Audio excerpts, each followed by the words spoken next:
Théo était un garçon de 11 ans, passionné par la science et la technologie. Sa chambre ressemblait à un petit laboratoire, rempli de circuits électroniques, de livres sur la physique quantique et de gadgets qu'il inventait lui-même. Son rêve le plus fou était de voyager dans le temps pour découvrir comment serait le monde du futur. Ce qui était incroyable, c'est que son grand-père, le professeur Albert Dumont, était un scientifique brillant qui travaillait secrètement depuis des années sur une machine extraordinaire dans son atelier caché au sous-sol de sa vieille maison. Un samedi après-midi pluvieux, alors que Théo rendait visite à son grand-père comme tous les week-ends, le vieux professeur l'appela avec une voix tremblante d'excitation.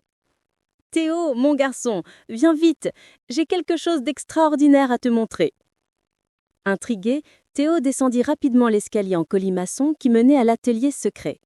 Ce qu'il vit lui coupa le souffle.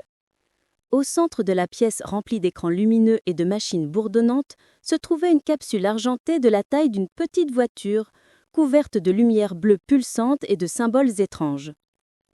Le grand-père de Théo souriait fièrement, ses yeux brillants derrière ses lunettes rondes.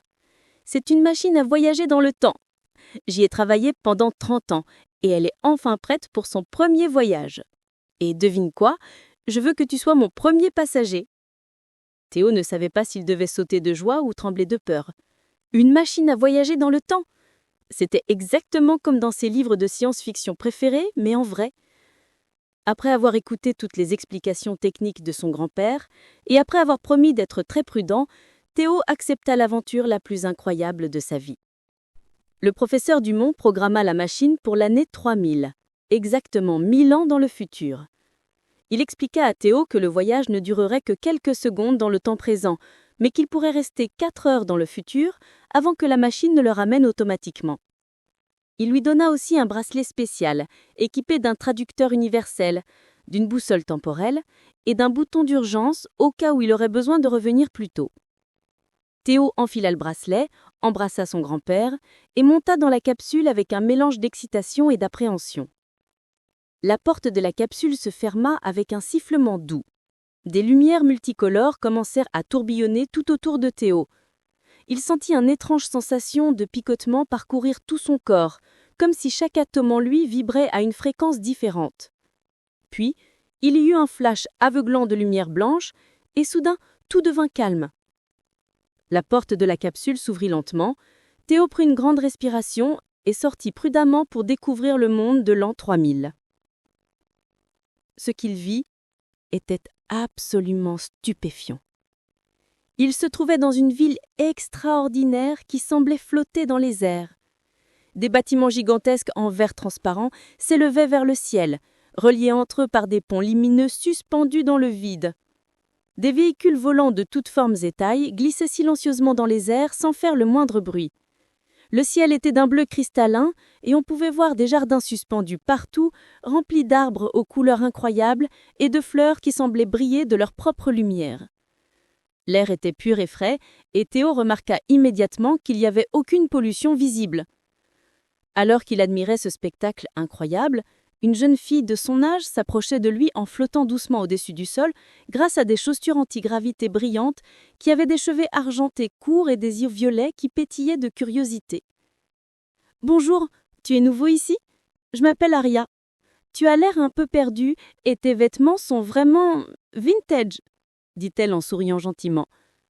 Grâce à son traducteur universel, Théo comprit parfaitement ce qu'elle disait, même si elle parlait une langue qui semblait être un mélange de toutes les langues de la Terre.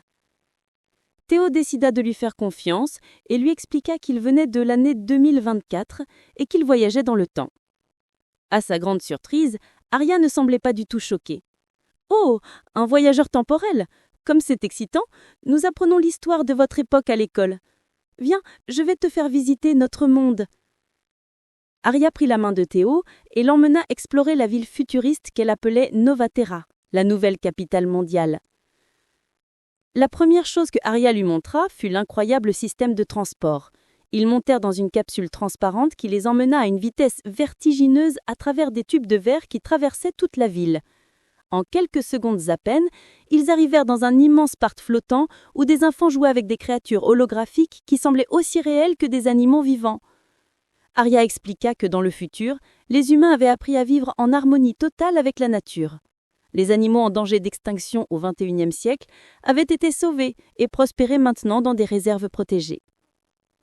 Théo fut émerveillé d'apprendre que dans le futur, il n'y avait plus de guerre, plus de faim et plus de maladies graves. La science avait trouvé des solutions pour presque tous les problèmes qui tourmentaient l'humanité de son époque. L'énergie provenait entièrement de sources propres et renouvelables, comme le soleil, le vent et même la fusion nucléaire propre.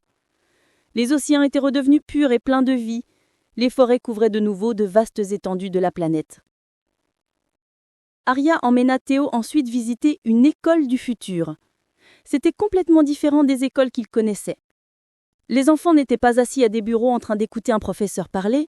Au lieu de cela, ils étaient plongés dans des expériences d'apprentissage immersives où ils pouvaient littéralement entrer dans l'histoire, explorer l'intérieur d'une cellule humaine ou voyager virtuellement dans l'espace. L'apprentissage était devenu une aventure interactive et passionnante. Arya expliqua que chaque enfant apprenait à son propre rythme, selon ses passions et ses talents. Dans une salle spéciale de l'école, Théo assista à quelque chose de vraiment extraordinaire.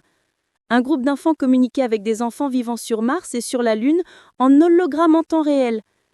L'humanité avait colonisé plusieurs planètes et lunes du système solaire, et les gens voyageaient régulièrement entre ces mondes, comme on prenait l'avion autrefois. Théo n'y croyait pas ses yeux. Son rêve d'explorer l'espace était devenu une réalité ordinaire pour les enfants de l'an 3000. Arya emmène Théo ensuite visiter sa maison.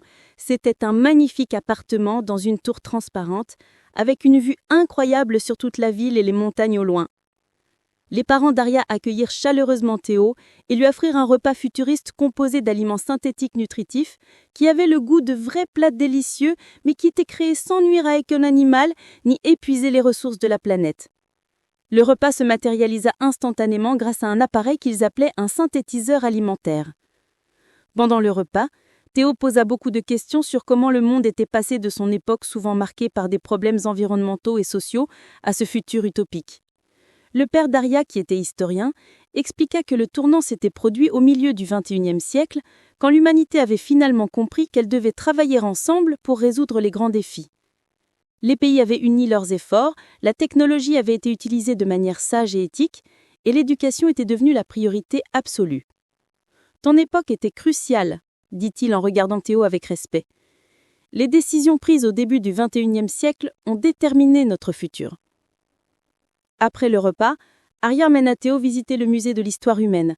C'était un immense bâtiment où toute l'histoire de l'humanité était préservée et pouvait être explorée de manière interactive. Théo vit des reconstitutions holographiques de moments historiques importants, depuis la préhistoire jusqu'à son époque. Il fut touché de voir que les gens du futur honoraient et respectaient l'histoire, apprenant des erreurs du passé pour bâtir un meilleur futur. Dans une section spéciale du musée, dédiée aux grands inventeurs et scientifiques de l'histoire, Théo fait une découverte stupéfiante. Il vit une exposition sur son grand-père, le professeur Albert Dumont, présenté comme le pionnier du voyage temporel qui a ouvert les portes d'une nouvelle ère de compréhension scientifique. Des larmes de prueur montèrent aux yeux de Théo. Son grand-père serait un jour reconnu comme l'un des plus grands scientifiques de l'histoire. Le temps passait vite et Théo réalisa que ces 4 heures allaient bientôt se terminer. Arya et lui retournèrent à l'endroit où la capsule temporelle était apparue. Ils échangèrent leurs coordonnées sur leurs appareils respectifs, promettant de rester en contact d'une manière ou d'une autre malgré les 1000 ans qui les séparaient. Arya lui offrit un petit cristal lumineux en souvenir, un objet commun dans son époque mais précieux pour Théo. « N'oublie jamais ce que tu as vu ici, » dit-elle avec sérieux. « Le futur que tu as découvert aujourd'hui n'est pas garanti. Il dépend des choix que ton époque fera. Raconte aux gens ce que tu as vu. Inspire-les à créer un monde meilleur. Chaque petite action compte. Chaque décision positive nous rapproche de ce futur merveilleux. » La capsule commença à émettre un signal sonore. C'était l'heure de partir. Théo serra Arya dans les bras, remercia cet ami incroyable qu'il avait né en travers du temps et monta dans la capsule avec un mélange d'excitation et d'appréhension. Les mêmes lumières tourbillonnèrent et apparurent. La sensation de picotement revint, et en un éclair, Théo se retrouva dans l'atelier de son grand-père. Le professeur Dumont l'attendait avec anxiété. « Alors, comment était-il » demanda-t-il, les yeux brillants d'anticipation. Théo sortit de la capsule, tenant précieusement le cristal lumineux dans sa main. Il avait tant de choses à raconter et tant d'émerveillements à partager. Cette nuit-là, assis avec son grand-père autour d'un coup de chocolat chaud, Théo raconta tout ce qu'il avait vu et appris. À partir de ce jour, Théo était animé d'une nouvelle passion et d'un nouveau but dans la vie. Il savait maintenant que le futur pouvait être merveilleux, mais qu'il appartenait à sa génération et à celles et ceux qui le suivraient de le construire. Il commença à s'impliquer dans des projets environnementaux à son école, à partager ses connaissances sur les technologies durables et à inspirer ses amis à rêver d'un futur meilleur. Le cristal lumineux que Aria lui avait offert trônait sur son bureau, brillant doucement dans l'obscurité, lui rappelant chaque soir que le futur merveilleux qu'il avait visité était à portée de main, attendait simplement d'être créé par les rêveurs et les bâtisseurs d'aujourd'hui,